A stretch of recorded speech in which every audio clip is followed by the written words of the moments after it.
Martin Gray has seen more magical places on Earth than perhaps any other human being. The wonderful part is that as a passionate scholar, researcher, and traveler, he has made it his life's work to bring these places to you via his phenomenal website, sacredsites.com. And while his work can bring a bit of the magic to you via your laptop, his real joy is to inspire others to make their own pilgrimages to these sacred and holy sites around the globe, including some of the more commonly known destinations such as the Great Pyramid. There's inside of the main room, which itself has tremendous mathematics that are so sophisticated, we didn't again figure them out in Europe until, let's say, 1780. And the Greeks got everything they had in a sense of mathematical wisdom from the Egyptians.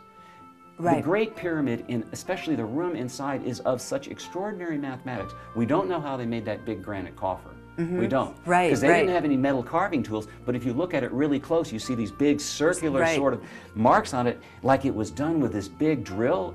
We don't know how that was made. And it's not even positioned the direction it used to be positioned, because there was a thing that used to happen when the box isn't where it used to be.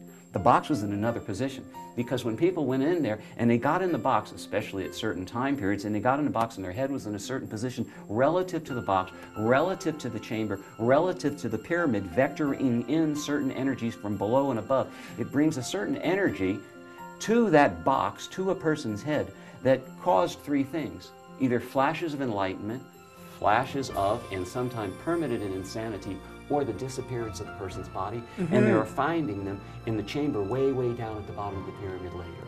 Now, how do you explain that? So what they did is they moved the box so those things didn't happen. And Napoleon even reports it, because he was in there one night, and he said later, he wouldn't tell anybody what happened, but he said it was the most frightening evening of his entire life.